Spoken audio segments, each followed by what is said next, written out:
Corinthians chapter 13, verse 11. If you have it, say amen. The scripture reads, when I was a child, I spake as a child, and I understood as a child, and that was okay because I was a child. I thought as a child. But when I became a man, when I became a man, I put away childish things. I put them away. I put them away. Because if you don't put them away, we got a problem. You will have disruptions to the right, to the left. So this morning, I just want to take a few moments and talk from the subject, not subjects, I'm not going to preach that long, from the subject of disruptions on the road to destiny. Disruptions. You ever had a disruption on the road to your destiny? I mean, you knew it was the road, you knew it was your destiny, but disruptions. Look at somebody and say, disruptions happen. They happen. Father, today I thank you for your word, and I feel like it's important for this house, for somebody watching, somebody listening, somebody that might be visiting for the first time. I believe that your word will find all of us. So today I ask you to send the anointing in this room that will arrest our minds and cause us to open our hearts, so that when we leave here, we will leave here different than we came. Sounds a little cliche-ish, but God, you have the power to do that. And so today I ask that you would help me to deliver your word to your people. Do it now in Jesus' name. Somebody shout amen. On your way down, tell your neighbor, disruptions on the road to destiny.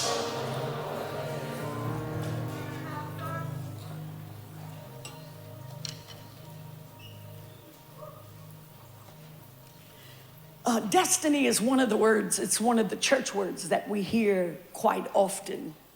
And we've been hearing it for several years. Destiny, I have a destiny, you have a destiny, and we got to reach our destiny, and all of those wonderful things that we hear about destiny. But what we don't very often hear is the fact that destiny can be and often is disrupted. It can be disrupted. Just because you have a destiny does not guarantee that you will arrive at your destination. How many times have you left your house destined to one place only to find out that at the end of the day you never made it to that place because several disruptions have happened throughout the day and you never made it, even though it was your destiny? I want to help us because sometimes I feel like church people think that I've got a destiny and it's going to happen in spite of me. That is not the case. Destiny does not happen in spite of us. Destiny happens because of us. It happens when we submit ourselves to the plan that God has laid out and our feet find their firmness on the road toward that destination. Destinies can be frustrated by disruptions. And often, people are quick to try to find somebody to blame as their disruption. Yes, Pastor, I should have never married him because if I'd have never, he came in my life as a big old disruption. And Lord, oh my Lord. See, I knew that button was not that hot, so I knew something had to be going on behind me. Yes, he is a disruptor. Will you all help me thank God for our bishop? He disrupts us, but it's good. Keeps us on our toes. Perfect timing, babe.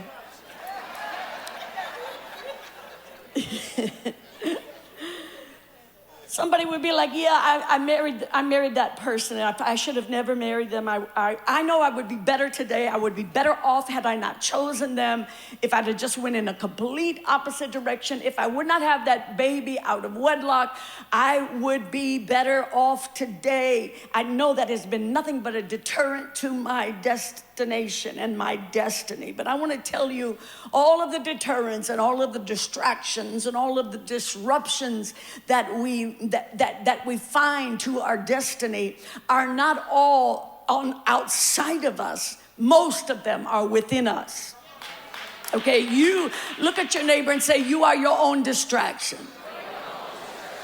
You are your own distraction, and you owe it to yourself to stop lying to yourself, and you owe it to yourself to stop blaming everybody else that is around you and start examining yourself so you can finally understand just why that when you take 3 steps forward on your destiny, you end up being knocked 2 steps backwards. Look at somebody and tell them, stop it now. Stop it now. Don't wait another day, but stop it now. And in our text, the Apostle Paul, he is wrapping up the famous love chapter, 1 Corinthians 13. That's what people know it as. And he is wrapping that up, and he wraps it up with the words that we read today. When I was a child, I thought as a child, I understood as a child, and I spake as a child. But when I became a man, I put away childish things. When I became a man means it's not necessarily talking about a male species, but it means when I matured. So ladies, you're not off today, okay? I'm coming for you too, all right? When I matured and when I grew up and when I became what God had destined for me to become, I put away childish things. This word is about development. It's about evolving and growing, and it's about reaching a place that you were striving to reach. It's about arriving at a place of destiny. Now, destiny means a predetermined futuristic course of events designed to happen to a person or to a thing. They're designed to happen to a person or a thing. What that basically means is that there are certain pieces in the puzzle of your life that God orchestrates to come together at the right time, at the right place, and in the right moment. And when you get there, those pieces all come together because of something that is called destiny. God not only gets, what that means right there is that God is not only getting you ready, but he is getting everything around your world ready for you as well. He's getting your world ready, and he's getting you ready. Okay, do you understand? When Bishop Jakes called and said, I want you to come, and I want your family to come, and I want you to build a church in North Dallas. When he called me, it wasn't just about me being ready. It was about my family had to be ready. Because I don't care if you are ready, if your family is not ready, okay? So it takes all of us. And it wasn't just the Bradys, but God had people all over North Dallas that were ready for something new. They were ready for something different. They were in their house, or they were sitting in another church somewhere, but when they heard the Potter's House North is coming to Dallas, Texas, or Frisco, Texas, then they began to move because God had already been preparing your hearts. Are you following me?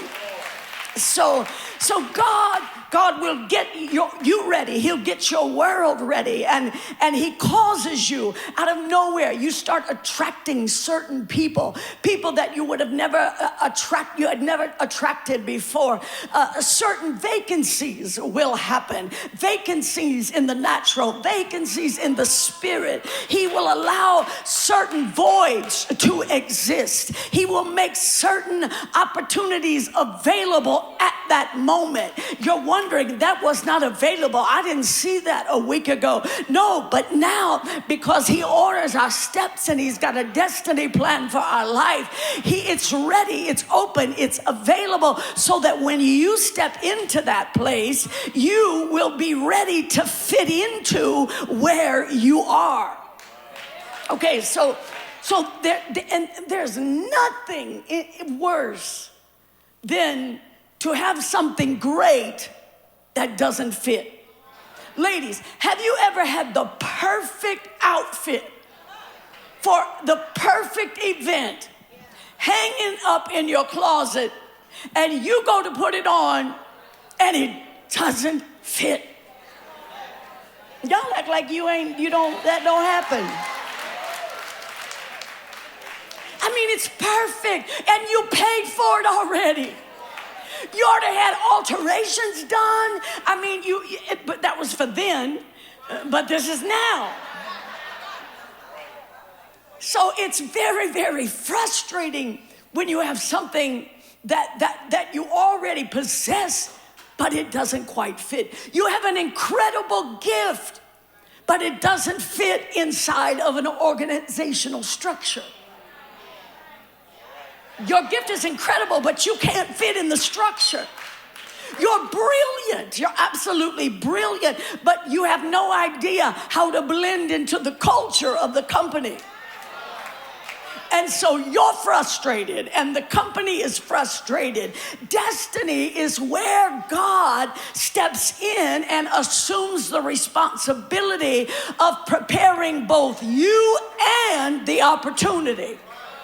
I said, God, I've had God on many occasions. He had me over here getting me ready, and I didn't know how it was going to work over there. But the moment that I walked up and took whatever it was, the opportunity, all of a sudden the opportunity went up in flames, and it was fire. I mean, it was fire. Why? Because God got me ready and the opportunity ready, both at the same time. Look at somebody and tell them, don't rush him. Don't rush him. Don't rush him. Don't rush him. He'll get you and your opportunity ready. He'll get both you and the elements that are around you. We've been talking about good soil. He'll get the seed in your hand, and he'll prepare the soil so that when the seed reaches the soil, it goes in deep, and it's rich, and it's connected, and it brings up fruit, more fruit, and much fruit. By the time that you get to that place, to that seed gets into that soil, by the time that seed invades the soil, there is something already prepared in the soil that grabs hold of the seed, and the next thing you know, you have a root. And roots are so important, because when water can't get to you on the surface, there is a water that can get to you through the root system, and that seed will cause you, and that seed and that soil will cause you to bring forth a harvest. And it happens because everyone and everything that was involved, it was prepared to seize that destiny moment. Nothing is more sad to me than having a destiny moment pass right in front of you, but you are not ready yet. Why? We've been in church for 25 years. We've talked about hearing God and seeing God and sensing God and knowing his voice, but we missed it because we were distracted because of all of the things in our life. We didn't seize our destiny moment. But here's the good part. All of those things, whether they're negative or positive, God has the ability, if you love him and you're called according to his purpose, he has the ability to take all of your negativeness and all of the positiveness. And when he takes them and he works them together for your good, and when that happens, it makes you really, you know, you might have regretted missing you might have regretted having to go through what you went through. But when God works all of that together, it's really hard to regret the process, because he brought you out so good that you don't have to regret where you were. Has he ever brought you out so good that you wasn't regretting it? All you was doing was saying, God, I thank you. I just thank you. It could have been a whole lot worse, but I thank you. And when God gets through taking away all the pain and all of the frustration and all of the bitterness and the failures, and he mixes all of that up with his faithfulness and his mercy and his grace and his goodness and his unfailing love toward us, and things start working together and start working for me rather than against me, what that produces is a grateful heart. And a grateful heart is visible on your countenance. You can tell when somebody is genuinely grateful. It wasn't comfortable, but it was okay, because God, when I failed, his love became rich. His mercy became rich in me. He was good to me. Is there anybody that ever had God take something that was meant to work against you, but he made that thing work for you?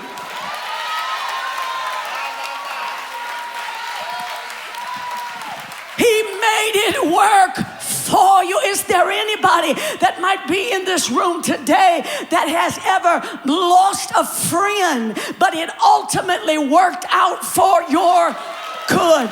I cried over it. I lost a friend, but I'm okay now, because I see why God had to do that in me. Have you ever lost a job and God, before it was all said and done, worked that together for your good? Have you ever lost an opportunity that worked together for your good?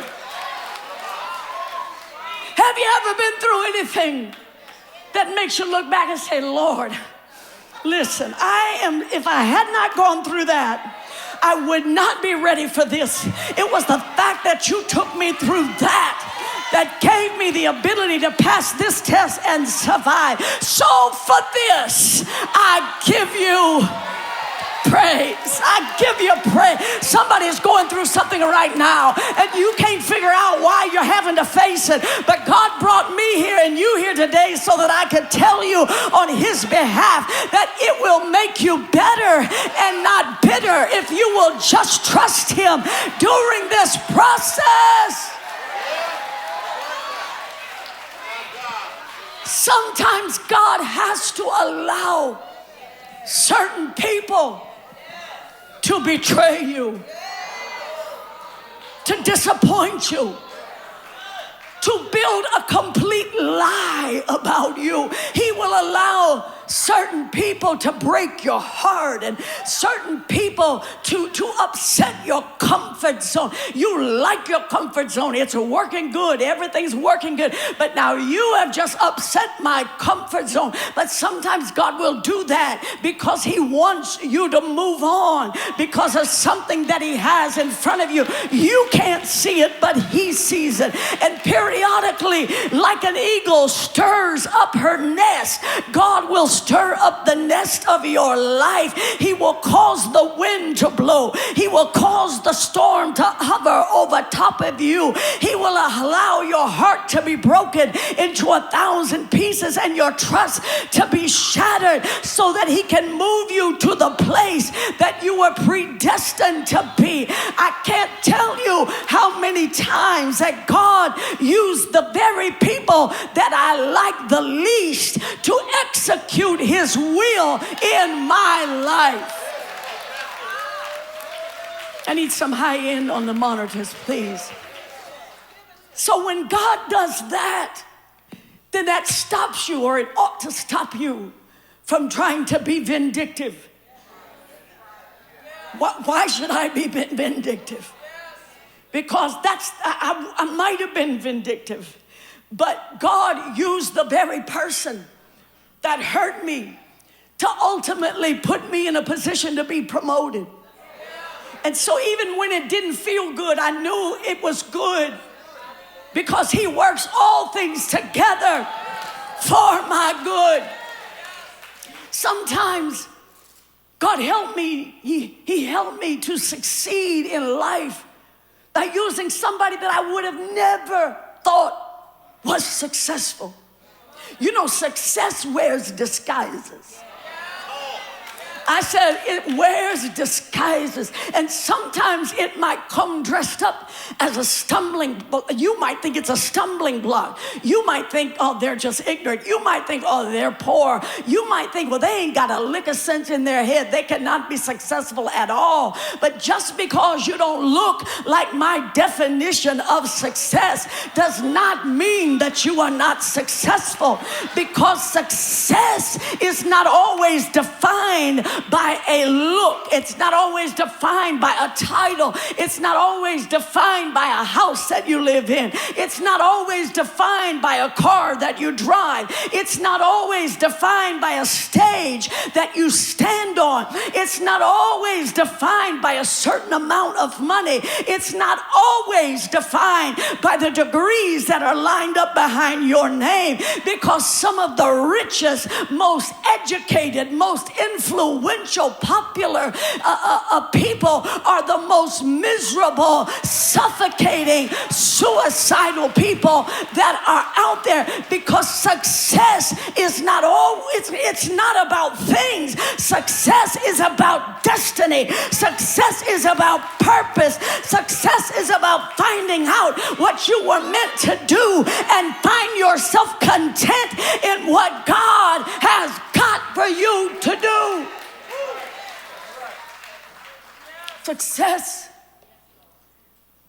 is not always one big definition of what you think it should look like. Success is finding your niche and getting in it. What causes those in your circle of love and you really ultimately to enjoy your life is when your gifts and your talents and your personality and your uniqueness and your individuality finally settles down and it fits. It's what you were created to do. It's what you were created to be. Sadly, most of us compare ourselves and we find ourselves exhausted because we are trying to run our friend's race. And we don't have the grace to run their race. God, help us to just sit back and celebrate somebody else's success and not feel like we have to get up in it and make it ours too. No. When you can sit back and celebrate that somebody else has done their thing, that is where real fulfillment begins to come into your life. And nobody knows whether or not you are maximizing and functioning at your highest level of potential and purpose like your Creator does. So if you would take some of the time that you're spending comparing yourself to your peers and start spending that time in the presence of the only one who knows all that is inside of you, I'm telling you, you would find your Creator. And when you find your Creator, you would begin to understand what it is that He has created you for. My purpose, I will never really know it. So monitor, please. I'll never really know it without knowing the one who purposed me. I can never really know my destiny without knowing the one who predestined me.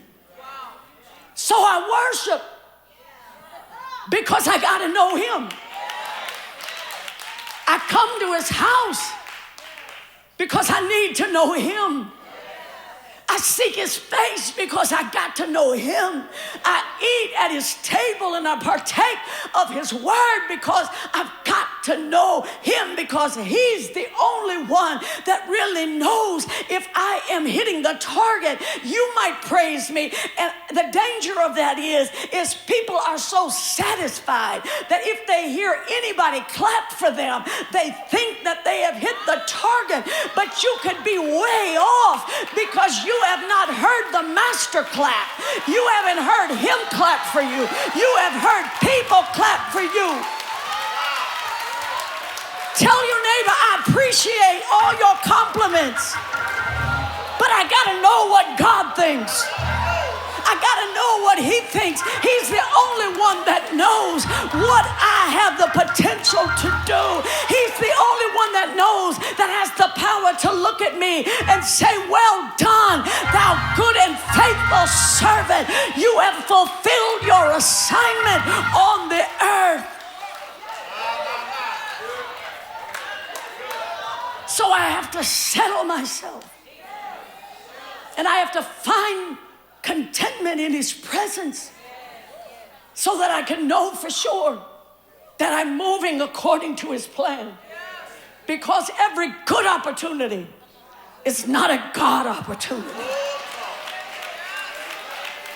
Somebody ought to write that down. I said every good opportunity is not a God opportunity. So I have to be in his presence so that I can say, yeah, that's a good opportunity, but it's not a God. Yeah, that's a God opportunity. That's got my name on it. I am supposed to do that. And you know what? I cannot trust that much of a responsibility into the hands of mere people. I can't put that trust into the hands of my peers or even to my family. I don't even trust myself with that responsibility unless I know him. So I have to go after him, whatever that takes, whatever it means. I have to go after God, because I got to make sure that I am fulfilling my assignment. And since he is the one that formed me to fit in that particular place, he is the only one that can completely evaluate me in my progress as I move in my purpose toward him. You cannot allow everybody to evaluate. Now, this does not mean that you should run off and just do your own thing and not be accountable to anybody. The Bible said in the multitude of counsel, there is safety. So it doesn't mean that, but you got to understand, I can't just come to you and say, what's the will of God for my life? What do you think God wants for me? Don't come and ask me that. Come and tell me God is going to do this. This is my assignment, Pastor Brady. This is what I'm born to do. I know what I'm not born to do, but I know what I am born to do. Jeremiah 29:11. This is what he said. For I know the thoughts that I think toward you, saith the Lord. And they're thoughts of peace. And they're not of evil. They're to give you an expected end. Somebody say this after me. I have an expected end. Say it again. I have an expected end. Close your eyes and say it again. I have an expected end. God is saying right there, I know the thoughts, and my thoughts toward you will give you an expected end. So the word thoughts right there and the words expected end, they are connected. So God is saying, I know what I had in mind for you when I created you. He said, I have been thinking thoughts And they are thoughts of peace, and they are not thoughts of evil. They are thoughts of success, and they are not thoughts of failure. Now, they're thoughts of peace and not of evil. Now, what's sad is most people don't really believe that God likes them. But that verse right there shuts that mess right down. He says, whenever I think of Sheryl, I think peace and not evil. You need to let that sink in for a minute. Don't be afraid of him. He is not thinking evil thoughts toward you. He is thinking peace toward. He's thinking, I know what it's going to take for her to have peace today. I know how to speak peace into her situation. I am thinking thoughts of peace. And if you are getting thoughts of evil toward yourself, you got to understand clearly that that is not coming from God. Look at somebody and tell him he ain't mad at you. If something evil comes at you, you don't even have to stop and pray, Lord, is that you? I'm not sure, but Lord, is that you? No. You don't even have to take time to pray that, because if it's evil, it's not God. I said if it's evil, it is not God, and it is not his will for your life. Now, let me tell you something. He loves you, and he thinks good thoughts towards you. Now, he may not like something you do, but he will never stop loving who you are. You hear that? I said he may not like some of the things that you do, but he's never going to stop loving you because of who you are. And you know what? People carry that crazy thought process over into their work area too. So they're the kind of people, and there might be 2 or 3 in here, there's probably not many, but they are the type and the kind of people that they take everything that those over them say as critique. They take it as being critical. See, I told you there are 2 or 3. They think that because you critique them and their work, that you don't like them. But if you cannot differentiate those 2 things, you will never really be great, because you never hear what it's going to take to make you greater than you are, because you approach it with a spirit of offense. And so what you end up doing is you end up staying average, because you are predisposed to being offended.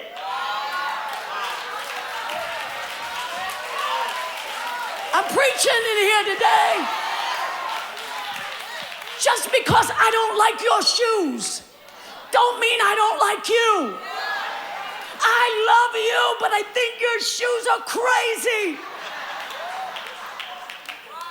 Are y'all listening to me? If somebody, anybody has what it takes to make you better at what you do, get over the offense and be better. Woo! Just say, okay, cool, I'm glad. I know where you are, you know where I am. But listen, now tell me, how can I make this a better presentation? And just because God doesn't like what you do doesn't mean that he don't love you anymore. His thoughts toward you are of peace and not of evil, to give you your expected end. Now, there's a connection right there between thoughts and expected end. Listen, between what God is thinking and what God is expecting. Hear that. Let that sink into you. God said, the thoughts I think toward you are good. So I thought good so that you could end good. Y'all ain't following me. God said, I I'm thinking about you good because I want your ending to be good. And I came today to tell you, you cannot end any better than you think. You wake up in the morning saying, I know I'm not going to make it. I'm not going to have it. They're not going to call me. I'm not going to get it. It's not going to work for me. It's going to work for her. It's going to work for them. But it's never, let me tell you something. If that's how you begin your day, it's already figured out how that day is going to end. But if you wake up in the morning and say, God, I thank you for this day. I thank you for life. I thank you for health. I thank you for strength. I thank you for meeting every need in my life. I thank you for divine opportunity. I thank you for divine favor. I'm not asking for a handout. All I'm asking God is for an opportunity, and I will prove that I am worthy of the opportunity if you will bring, and you have the power to bring that thing to pass in my, you can open that door. They said it would never open for me, but I'll stand here and praise you because I know you're the man in my life and you get every door for me. So I give you. Tell your neighbor, starting today, reframe the way you think.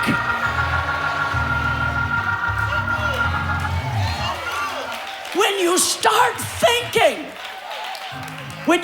thinking that you have an expected end, then you have tapped into the very thought life of God towards you. Y'all ain't helping me today. That verse right there, I know the thoughts that I think toward you, saith God, thoughts of peace and not of evil, to give you your expected end. When you hear that verse and it gets in your spirit, that is the thought life of God towards you. And if you don't ever hear another preacher preach about it, you now know it because I've just unveiled that to you. The thought life of God towards you is peace, not evil, and a good ending.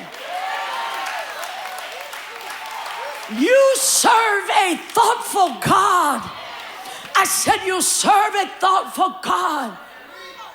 Sometimes you got to say, God, what were you thinking when you made me?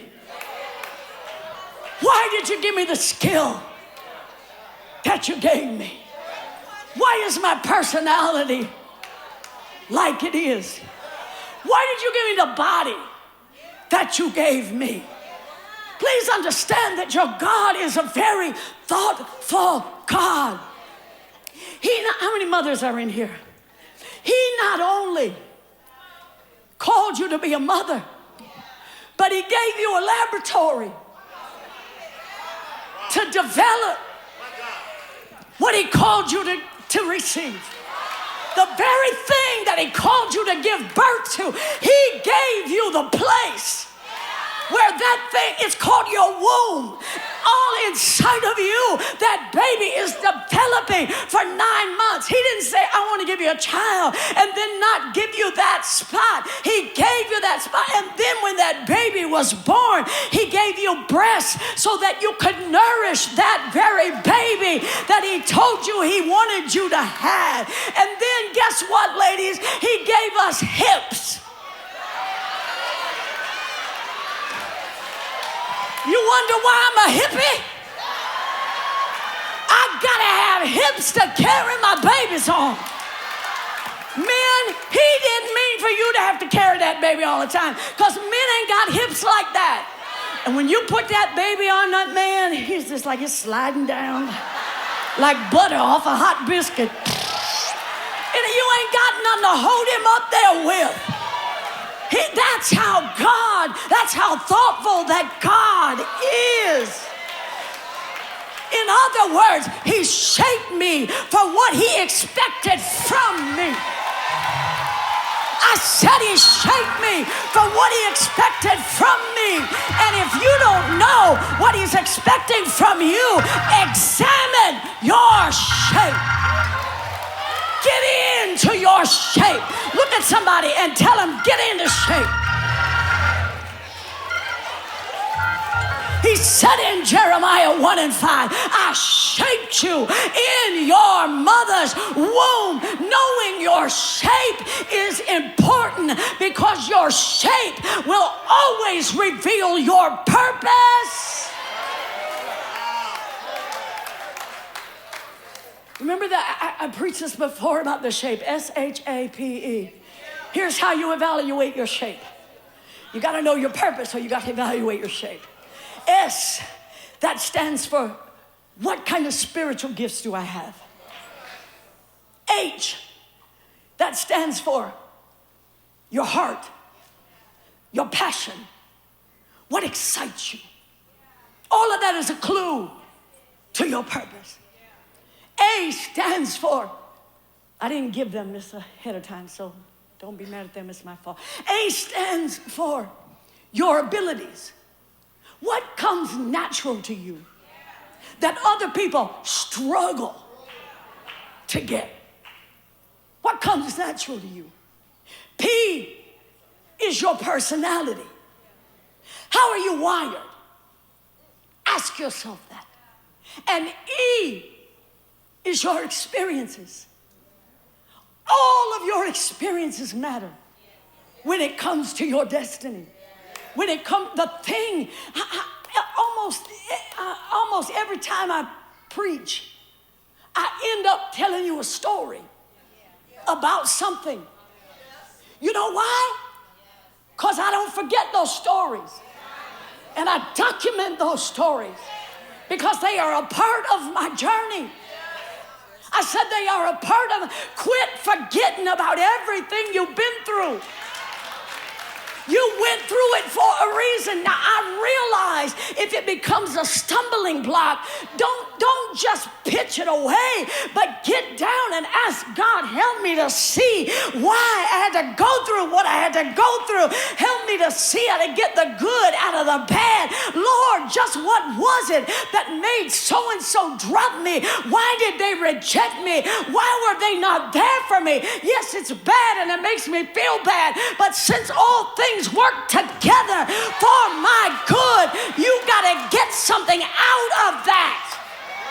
Don't go through stuff and not get nothing out of it.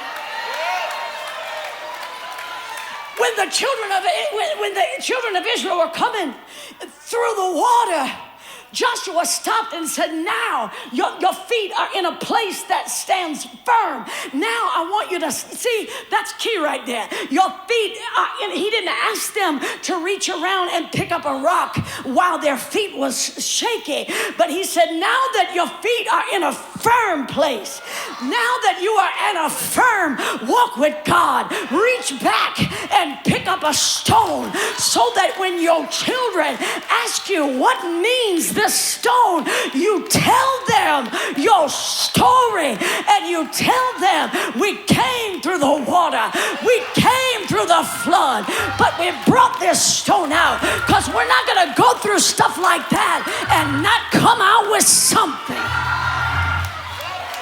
Look at your neighbor, tell him, come out with something.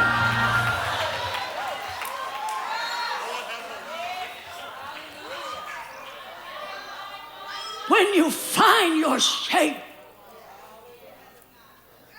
and somebody sets you down in a situation that you have been shaped for,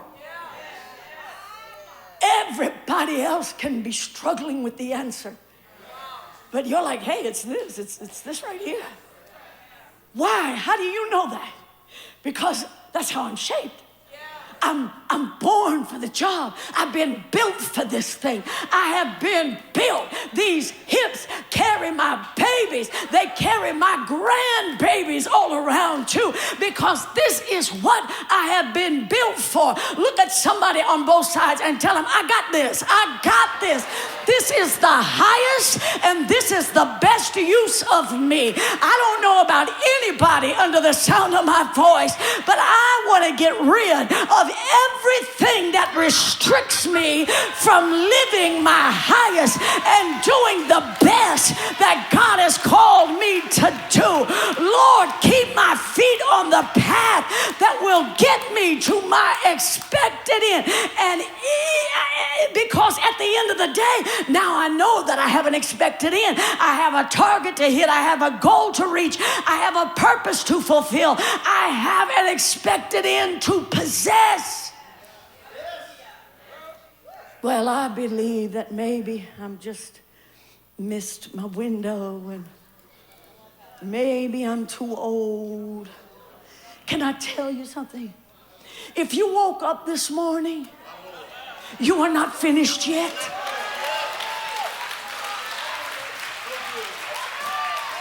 I said, if you woke up this morning, you are not finished yet. If you are still breathing, you are not finished yet.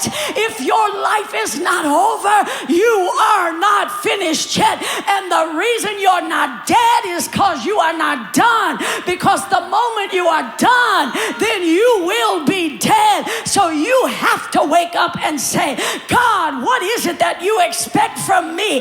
Why am I still here? What is it that you want my hands to find to do? Somebody in here today needs to recognize that your life is not over. Your husband's life might be over, but just because God took him does not mean that he couldn't take you. If he'd have wanted you, he would have took you too.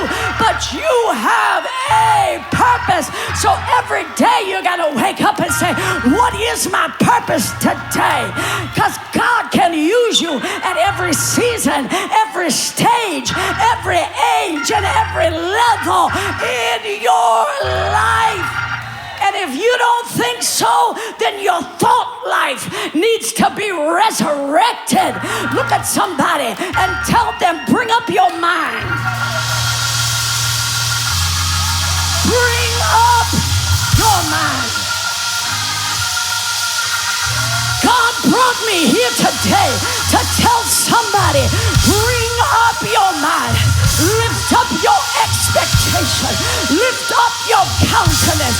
I got an expected end for you.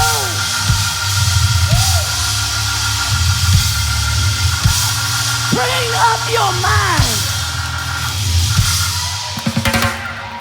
Bring it up so that your thinking does not become a disruption to your destiny. One of the ways that you know you are maturing in God is when you determine to crush small-mindedness. When you are determined to crush small-mindedness. Sit down, I'm not done, Ma. You have to crush it. Only way I know how to tell you this is to give you my life as an example. But I remember when I first came on the scene preaching, God opened up so many doors for me. And because I had not had an open door like that, I didn't know that every door was not a God door. And so I'm trying to keep up. When he said, I will pour you out a blessing you don't have room enough to receive, he really means that. He poured me out a blessing I did not have room enough to receive. And so I got to the point where I was like, God, okay, I'm tired. I'm getting to where I resent what I do. Not that I resent you and not that I resent your people, but I do resent living my life 5 days a week in the airport. I don't like that, God. I got to look at some stuff. I got to know if I need to know what's you and what's not you. I need to know what's me and what's you. And I need to know those things, God. And so all of a sudden one day invitations continue to come in. And I looked at it and I said, well, I don't think that's going to be a blessing. I know that my gift and my anointing will bless the people. But I don't think I'm going to walk out feeling reciprocated to. And that is important. I said that is important. It's not that I was too big to speak to 50 people, because I can still do that. And I do still do that. And it's not always about the money. I'm not in it for the money, but the money keeps me in it. Okay, that's what the Lord said to me. You're not in it for the money, but the money keeps you in it. And he spoke to me and he said, I know your heart. So what I want you to do is trust me, and I want you to let that go. Because there's somebody coming along behind you that's praying for that same open door that you were praying for. And why should you sit there and hog up every opportunity? You need to get out of somebody else's way.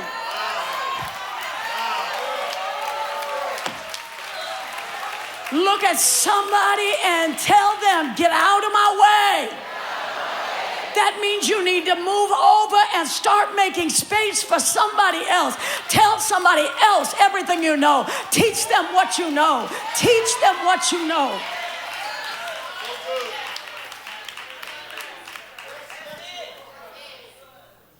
Another way that you know you're maturing in God is when you live selflessly. Selflessly. In order to do that, you have to become more God conscious than you are self-conscious. It's going to be quiet because I don't expect anybody to help me. But you cannot live a life according to, I want my purpose. What's my purpose? I got to know my purpose. Let me tell you, it starts right here. You'll never live your life according to purpose if you are a selfish person. Save your clap, because it's going to get worse and I might need it later. When you live selfishly, you process everything through the lens of what's in it for me. Now, I do tell you, that's what David said when he went up before Goliath. What I get from this? But you can't process everything in your life through the lens of what's in it for me. You prosper when you're like that. What that really means is it's not about what can I give, but it's about what can I take. And so you manipulate everything within your reach to serve you, rather than realizing you are supposed to serve that thing. Thank you. And the reason that people are living such unfulfilled lives is because they are like the Dead Sea. They're taking everything in, but they never give anything out. And so you stink like the Dead Sea, because it's all about you. It's like breathing. It's like inhaling, but never. And you die. It kills you because you got to take in and give out, and take in and give out. Philippians 2:4 says, look not every man on his own things, but every man also on the things of others. Let this mind that is in Christ be also in you. What that says to me is that in the mind of God, it is about, I will look after you. And it's not just about me. Look at somebody and say, you have to let it. Let this mind that is in Christ be, you have to let it. That means you have to give permission for it. You have to direct your mind, because if you don't direct your mind, if you don't direct it to live selflessly, you will live selfishly, and selfishness will always disrupt your destiny. You have an expected end. And the path of selfishness will not lead you there. Look at somebody and tell them, move selfishness out of your life. The reason you're miserable is because you're selfish. The reason you're depressed all the time is because you're selfish. There's no way in the world you can be helping meeting somebody else's need and you stay depressed. There's something about giving out that frees you from depression. So if you are constantly depressed, you are selfish. The reason you're angry is you are selfish. The reason you're hateful is you are selfish. Yeah, I'm calling you selfish today. The reason you are stagnated and you're unfulfilled, and the reason that you reek with the stench of selfishness is because you are selfish. And the problem is your selfishness is working like an umbrella in your life. And it's stopping the rain from hitting you. It's hitting everybody around you. But you're holding up the rain-stained banner of selfishness. And it's blocking your blessing. It's blocking your harvest. It's blocking your purpose. And it's disrupting your destiny. Tell somebody, move it right now. Move it right now. Move it, because you're getting too old to continue to miss the mark like you're missing it. Move it because you're getting way too old to keep falling for the same trap, into the same snare. You're too old to keep coming up short. I just, Pastor, I just think that I'm not really being fed around here, like I need to be fed. Well, if everybody around you is growing and maturing, stretching their wings, finding God, finding their purpose, then baby, there ain't nothing wrong with the food that we are serving. It's just you ain't eating it. You ain't eating it. And I want to tell you today, ain't no need you changing churches. Just sit your hips down, pick up your fork, get you a plate so that you can start eating what is being served at this table. Don't charge the kitchen. Because as you start eating, you will find strength and you'll start moving every disruption out of your life. And if your life is not reaching the expected end, if it's not happening at the pace that you think that it ought to happen, you might just need to ask God to give you the courage not to talk about the food at the restaurant, but you need to ask God to give you the courage to examine the way that you speak and the way that you understand and the way that you think, because the way that you speak, understand, and think might just be the thing that is blocking you from your expected end. It might be the way you speak. It might be the way you understand. It might be the way you think. I mean, we know it ain't the way you look, because you work hard to look right. You will work out for hours in the gym, challenging your body.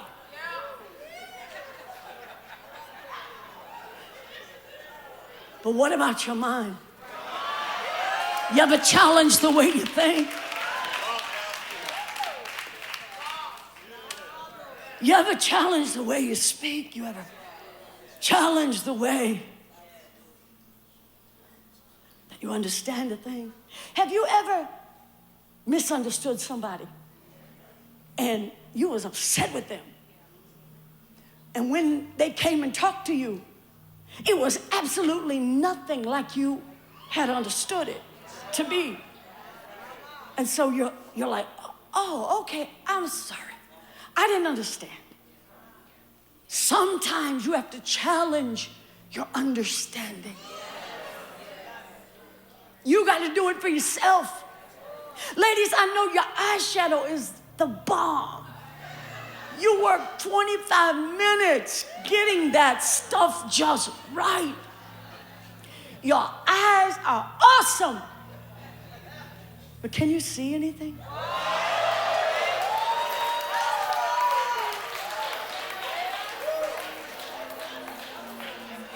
I mean, don't get me wrong. I like eyeshadow. I like all of it. And you're fine. You are fine. I mean, that kind of fine. Fine. But you as dysfunctional as it gets.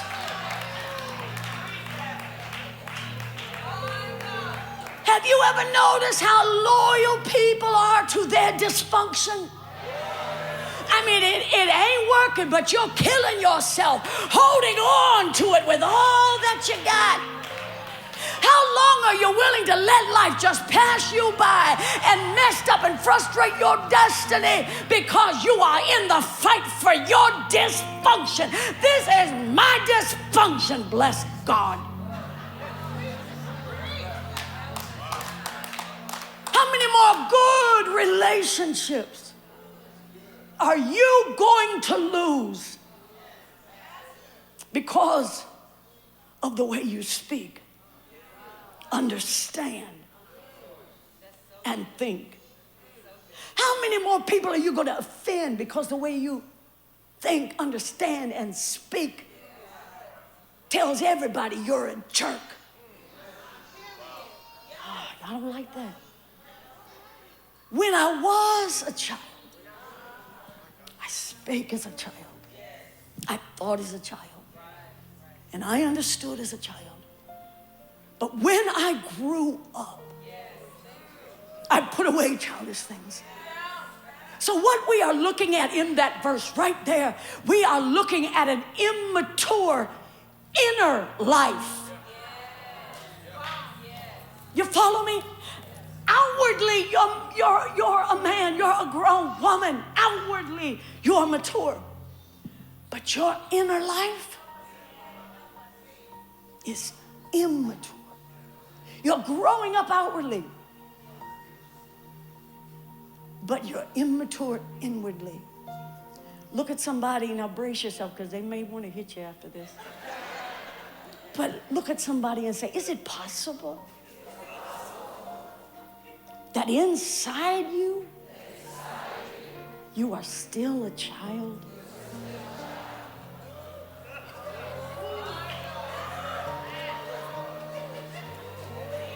I ask myself that.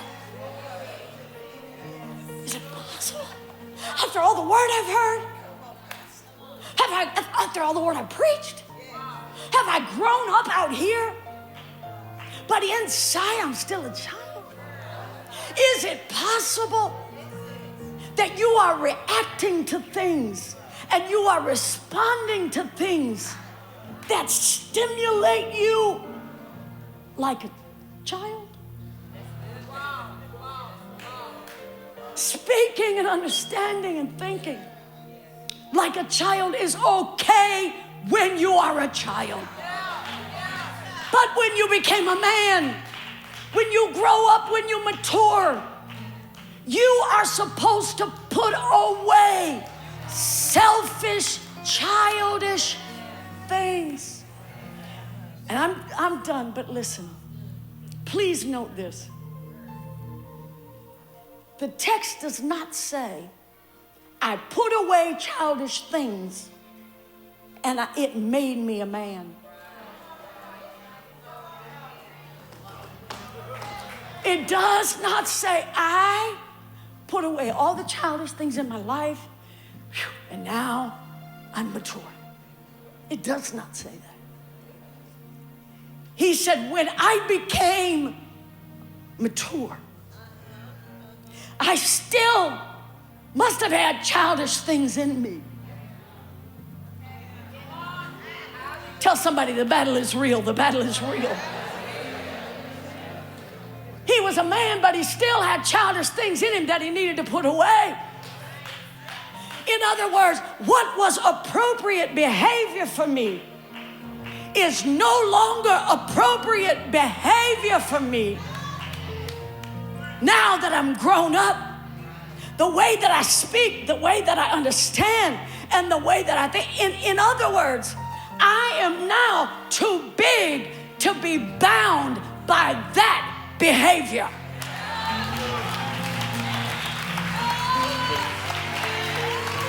Y'all, I'm helping you today. You don't even know it yet, but there comes a point where you look at that thing and say, all right, let me tell you something, thing that's trying to make me act like a child and think like a child and speak like a child. I am too big now to be bound by that kind of behavior. So since the behavior can't put me out, I got to put the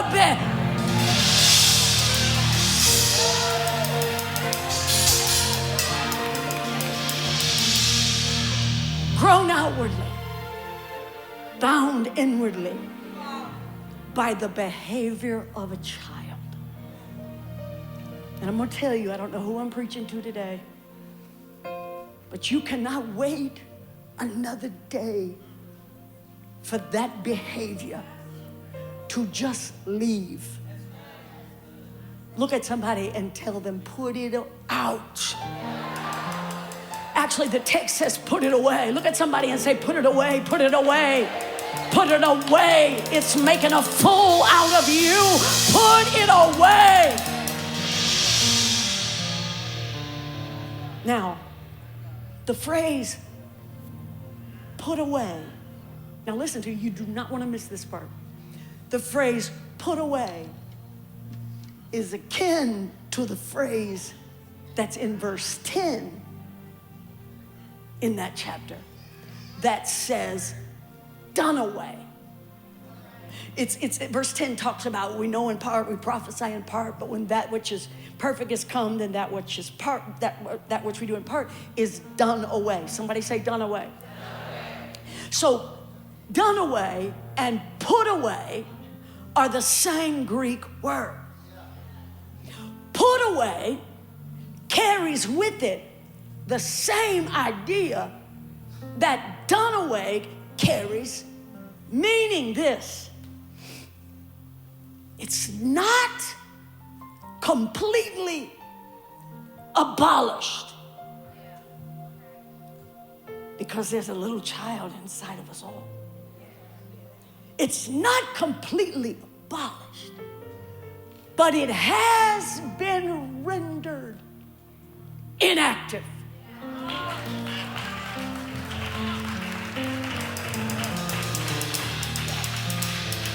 It's not abolished. That thing in me that makes me think like a child and act like a child and do childish things, it's not completely abolished, but it is unemployed. It is inoperative. It is annulled. It has been deprived of force and influence and power, and it has been rendered useless in my life. The childish speaking, understanding, and thinking has been put away to the point that its functionality has been severely limited from operating in my life. Are y'all following me? Tell somebody, put it away, put it away. Okay. Tina, come here a second.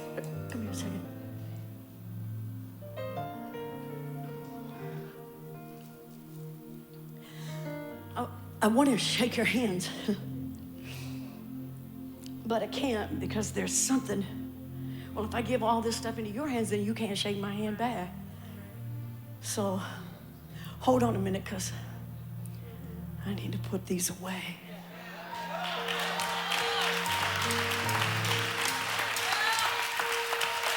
I have to put them away because it's restricting me from being able to reach you. like I want to reach you. Y'all ain't helping this pastor today.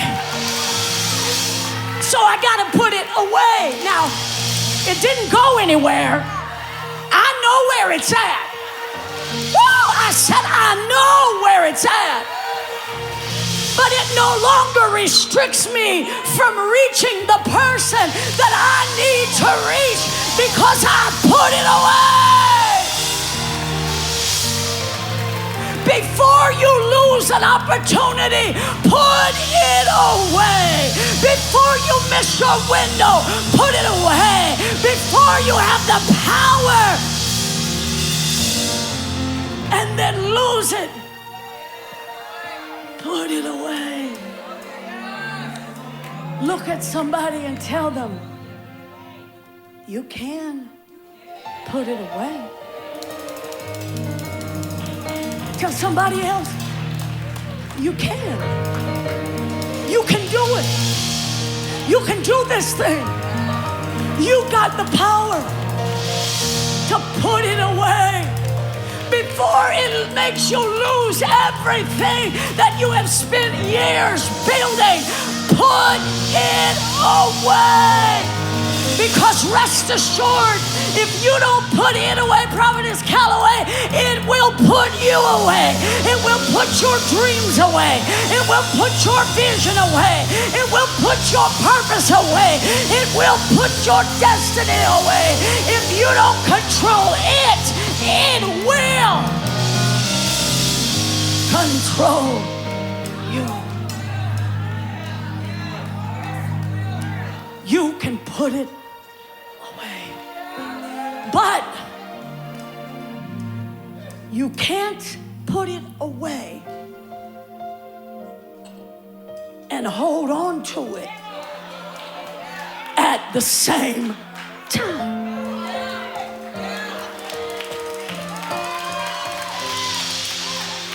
You cannot put it away and defend it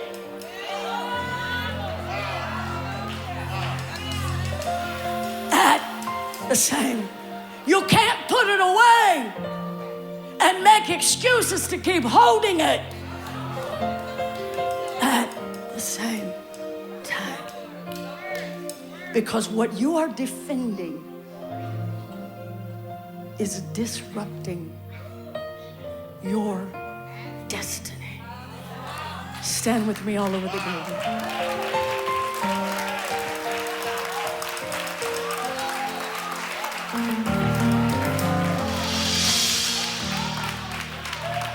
Come on, lift up your hands right now and just ask God.